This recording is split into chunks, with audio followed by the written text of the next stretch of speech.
Kementerian Pertanian baru bisa menyerap 18 triliun. Nah, terkesan kabeh sebab pertanian di situ tidak ada kemampuan sahawe atau nutani teh ngarang-ngarana. Dan tiap tahun teh etawe sampai geus maot teh aya we dina RDK teh. Nah itu mah. Nah, ST ini akan bisa menjawab siapa nama-nama petani kan ada di situnya. Dia teman-teman salah ya silakan ya. Keluarga penentu. Jadi makanya saya bikin cakupan rumah tangga pertanian satupun jangan sampai kelewat karena kita akan memperbaiki database pertanian. Contoh kecil teman-teman, di situ kan teman-teman kemarin kan dikasih narasumbernya. Itu narasumber sebetulnya apa harus ada karena dia itu narasumber rata-rata RW, RT atau ketua kelompok tani. Pak teman-teman nggak sih kan tidak ditemukan, pindah, nggak mau, bukan sama itu Pak. Nah sekarang teman-teman harus siap.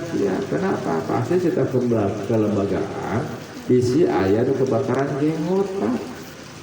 Contoh kecil kemarin Kecamatan Cimau kedatangan kan dari Pusdatin. Jadi setiap kementerian itu Pak ya Pusdatin tersebut adalah penentu anggaran Pak. Pengen ngecek. Nah misalnya di Kabupaten Bandung itu ada dapat program PS, program perhutanan sosial. Di Kabupaten Bandung baru ada 3 di Cimaung, Ajasari, dan di Pasir Jambu. Nah dia juga akan nilai sampai sejauh mana kemanfaatannya kan itu. Sebab apa? Sekecil apapun uang yang dikeluarkan harus bertanggung jawabkan itu Pak. Teman-teman teh salah apa nanyakeun. Pak, boga-boga bieu teh apal, Pak iya apal, aduh kali tinggal hari hukum itu Pak. Nah itu baru kehutanan. Oke, teh pada tanaman pangan teh, pada palingnya kelompok-kelompok, Pak iya cenah kelompok-kelompok langsung bantuan subsidi pupuk cenah. Teh geus kadata encan. Yang penting mah teman-teman kadata asal jeung bener mah dua we bener mah. Asal aya we ngaran paikin. Bukan abdi mah jadi anggota kelompok. Ya aya, tuh bener itu. Yang penting teman-teman mendata sudah sesuai dengan SOP itu tanaman pangan. Hortikultura sawit Pak, hortikultura teh Pak saya punya kelompok hortikultura ini nama-namanya. Kenapa nggak nama ini tidak ada tercatat? Tapi saya menjawab, biji Pak bisa pindah, bisa meninggal, kaduana dia tidak tani. Dia dulu tani, sekarang dia tidak tani. Kan gitu banyak. Kita aja yang penting bisa dipertanggungjawabkan kita sumber-sumber atau pendataan kelapa itu. Peternakan yang baru turun itu baru 2, Dirjen Peternakan dan Dirjen Kehutanan. Kenapa? Dinas Peternakan, Dirjen Peternakan berapa anggaran yang dikeluarkan bukan jutaan Pak, tapi triliunan. Nah peternakan menyebar Pak, ada mulai kubel kan ya, ada kubel, ada kelompok ternak, ada nawan. Panjik Sri Mulyani mah ayeuna teh domba teh dengan duit sekian triliun teh domba teh kudu aya 1 juta. Pak hasil SP jadi 500. Dia kemana 500 juta saya terdoma cenah. Kalau kana kitu mun kamari biar bantuan minimal ada domba teh nanti anakan beurna. Tina 1 juta teh 2 juta. Nah ieu tina 1 juta jadi 500 jadi 100.000 ya ekor domba kamarana domba. Nah itu. Nah nanti juga pasti ada kebakaran jenggot seperti itu. Itu karena kita apa se-Indonesia teh Sri Mulyani kan orangnya teli kan orang BPS teh anggaran seketriliunan harga domba teh misalnya 5 jutaan. Sekian ekor. Nah ayo ekorna ieu tinggal buntutan bungkul kan. Gitu.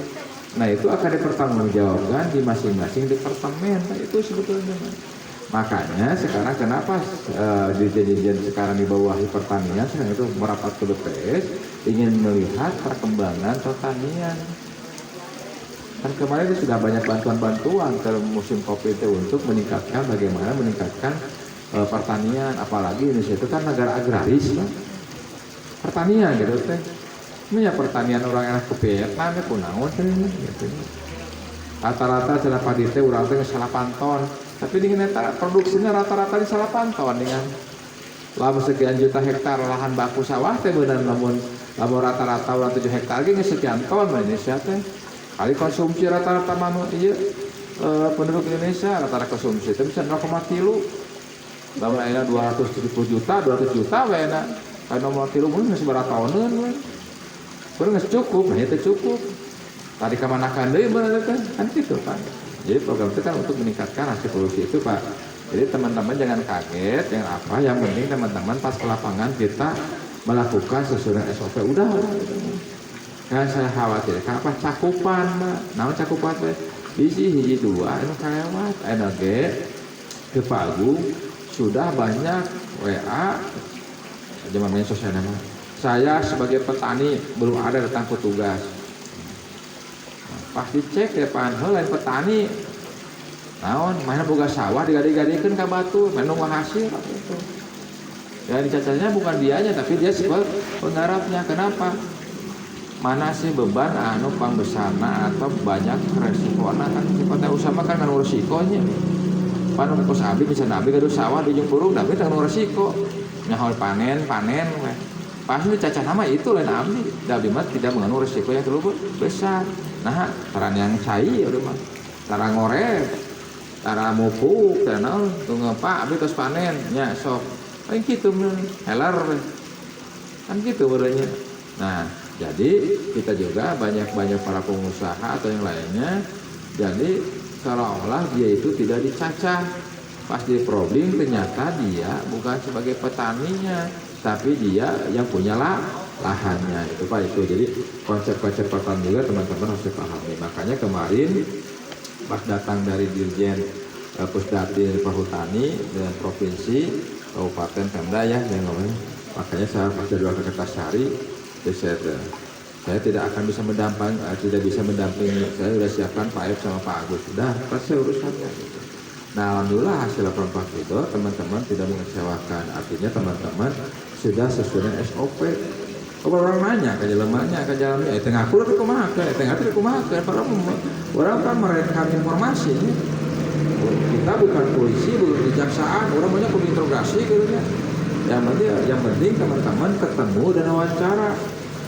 Nah karena sekarang itu fenomenanya kalau dulu masyarakat itu kalau pendataan terbuka. Nah sekarang itu tantangan ke depan kita bagaimana kita belajar probing di public speaking ada nama hese yang kadang-kadang ngabaroho sebutkan tani sebutkan tani itu tani gak jadi tani mana gitu. Kenapa? Karena kita juga berubah paradigma tantangan ke depan. Makanya teman-teman nanti ke depan itu supaya lebih minimal teman-teman itu apa yang nanti dalam pelatihan itu minimal 50% paham, paham naroskeun. Jadi kata teman-teman jangan sungkan-sungkan lamun naroskeunnya. Ulah malu bertanya sesat di kamar mandi gitunya. Apa punya kakak cerik we lieur itu jadi naroskeun. Jadi intinya kita komunikasi satu sama lain. Pak, da indana ge latihan, tengah dia terbaik lah. Dengan barungan minimal teman-teman satu baca buku, keduana apa? Kalau pas kita di posko, teman-teman itu saling menanyakan karena yang namanya BPS itu dari garis komando Pak. Jadi jangan bikin konsep atau pengisian sendiri itu Pak. Lamun urang PCJ-PCJ debat konsep, debat metodologi, tong jeung PCR. Nah sebabna apa jeung ucing lugur. Langsung tawasan ke abdi sebab justifikasinya keputusannya tepat yaitu ada di masing-masing organik BPS.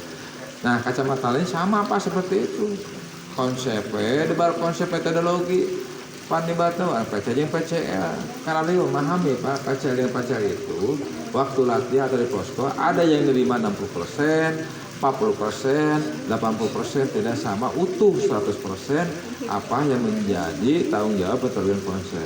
Nah kebetulan kemarin Pak di Pangalengan kebetulan ada orang BPS dia yang suka bikin metodologi itu Pak. Nah metodologi SP ini karena apa spek di kita komunitas pertanian itu Pak beraneka ragam itu Pak. Makanya kemarin saya bilang Pak di Pangalengan, nah Pak pertanian teh aya apartemen. Mau bikin apartemen teh di hadapan teh di luhurna walung cinta. Di hadapan balong luna walung cinta. Di luhurna cinta kanang jalmi dan hadapan kanang ternak cinta hayam di apartemen Pak. Itu jadi nah kadang-kadang hal-hal seperti itu pusat itu masa ada tanaman. Saya kan kemarin contoh. Teh di bawah walau di luhur gambarkeun fotona. Wah ayahnya sih. Itu di Pangalengan di bawahnya kebun teh, mau kebun teh 200 tumbak pasti eta waluna ge 200 tumbak di luhur di Paranggongan Pak gitu. Itu TKW teh Pak tingkat ganti sekalian paria sih gitu ya. Jadi tilu tingkat apartemennya gitu gitu. Nah itu karena dengan undang-undang pertanian sekarang itu silakan para petani menanam apa saja pun diperbolehkan. Beda dengan dulu Pak. Jadi dulu tuh ada hamparan Pak. Kalau ini hamparan padi, wayahna kudu pakan pare. Nah sekarang mah silahkan Pak. Suatu kelompok atau suatu hamparan dek melak pare, dek melak terong, nebangsengan. Kan hati-hati. Tetap Pak kebersamaan kelompok antara petani supaya proses lebih tinggi harus ada. Kenapa? Di tengah mulai pare, mulai misalnya sawah, tengah-tengah jagong. Lamun jagong dari panen, eta hilet jagong lompat kena marah. Karena pare Pak disemprot, hilet wajah. Lain hilet wajah tuh. Hama jagung karena pare. Karena bonteng. Kamu di mana sarima? Karena sosi dong, karena pare, sosi dong, karena jagung. Apa baliut hama nongke kan itu. Itu Pak. Jadi sebetulnya lain hama yang teng wajah, tapi jenis virusnya, jenis itunya berbeda. Kadang-kadang kita bonteng ngeplak sawah, bonteng panen, pare dipanen kan dah. Dah mana terdapat karena bonteng panen. Makanya kerupuk raus itu. Itu. Ya, itu. Jadi teman-teman juga harus bisa memahaminya itu. Jadi saya garis besari garis yang pertama teman-teman sampai nanti makan ya. Sampai makan nanti tolong proyeknya tempoannya proyeknya ngomong nulis atau alhamdulillah laki Abu Bogor Tibra teman-teman pas ada pemeriksaan di BBNK mana cenah HP-na ada seberapa proyek aya genep pan 7 wilayah kerjana tuh kapan Abi mau genep nah hiji wilayah kehutanan tadi habuskeun non SLS dan bunguh naonan tidak habuskeun karena proyek jadi nanti di HP teman-teman itu ya proyeknya harus sesuai dengan RT3 orang genep SLS. Nah sesudah di dalam proyek tolong melihat poligonnya. Poligon itu bila mana ada satu proyek atau RT ada perbatasan atau salah batas RT silahkan diperbaiki. Nah nanti dilaporkan ke PML. Oh RT ngambil batas RT kenapa? Untuk yang pengolahan peta. Jadi jangan sampai kita ada pengalaman cuma clean petana, padahal kita banyak ada beberapa peta yang harus diperbaiki. Nah itu kegiatan selanjutnya nanti peta itu sudah diupdate dan sebetulnya gitu, teman-teman pemerintah desa oke dan sampai cara air lagi cina apa dan ayat sebagai batas-batas RT anu mutulis nah kita juga itu bisa dimanfaatkan oleh teman-teman dari pemerintahan desa gitu. Jadi sejarah Indonesia baru sekarang Pak buatan ini kita mempunyai batas-batas RT. Kenapa kita harus batas-batas RT? Nanti Pak, kalau udah jadi, nanti kita itu pembangunan itu sampai ke tingkat RT. Nanti kan di kota itu bagian itu kan nanti kita tetapkan, oh ini tilahu di RTI, nah di RTI mah, titik koordinat di RT 4 bisa kelihatan Pak. Sebab nanti pembangunan itu akan langsung turun ke tingkat desa. Jadi anggaran teh mau aya ngendap di kementerian, mau ngendap di provinsi, mau ngendap di kabupaten itu langsung ke desa. Termasuk bangunan sekolah apapun nanti desa. Itu. Nah kita sudah dirancang sebetulnya Pak, sudah dirancang gitu oleh TPN. Cuman ini tinggal nunggu keputusan pemerintah. Kenapa? Karena kita dibandingkan dengan desa-desa di negara lain, kita sudah tertinggal. Vietnam yang kemarin, Kamboja yang kemarin baru merdeka, dia kan sudah bisa, kita sudah beli beras ke sana sekarang itu. Nah itu Pak, karena kita juga ada paradigma gitunya, paradigma birokrasi yang kita manage gitunya oleh tingkat desa. Jadi perkembangan desa kita itu lambat gitu, bukan tidak ada perkembangan, perkembangannya ada cuma lambat. Jadi sekarang itu Pak, cara membaca data bukan jelek, bukan bagus, bukan cukup Pak. Oh desa Cimaung kecepatannya lebih lambat dibandingkan dengan Jagabayar itu Pak. Jadi intinya di situ membaca data juga harus ada manusia memanusiakan. Artinya semua desa juga bekerja. Kayak kita semua mitra semuanya bekerja. Cuman ada yang cepat, ada yang lambat. Kita mah cepat teuing Pak gitu ya. Tanggal 21 udah selesai itu Pak. Jadi kecepatan Cimaung kecamatan A dalam pengerjaan SK lebih cepat dari kecamatan B. Itu Pak sebetulnya. Dia emang itu mah lambat, jelek, buruk enggak Pak. Jadi sekarang itu untuk penilaian pemerintah itu seperti itu. Karena intinya semua orang itu bekerja itu Pak. Jadi manusia memanusiakan. Itu mungkin yang saya sampaikan oleh teman-teman. Saya tidak akan lama di sini karena tadi tujuannya kita di sini kebersamaan. Ada rezeki Pak ya kita di sini teman-teman dari penyisihan dan dari kantor juga. Nah, kepada Pak Aep nanti pas akhirnya kita satukan, kita makan-makan bareng-bareng untuk meningkatkan kebersamaan dan kekompakan kebersamaan. Itu yang saya sampaikan. Wassalamualaikum warahmatullahi wabarakatuh. Waalaikumsalam warahmatullahi wabarakatuh.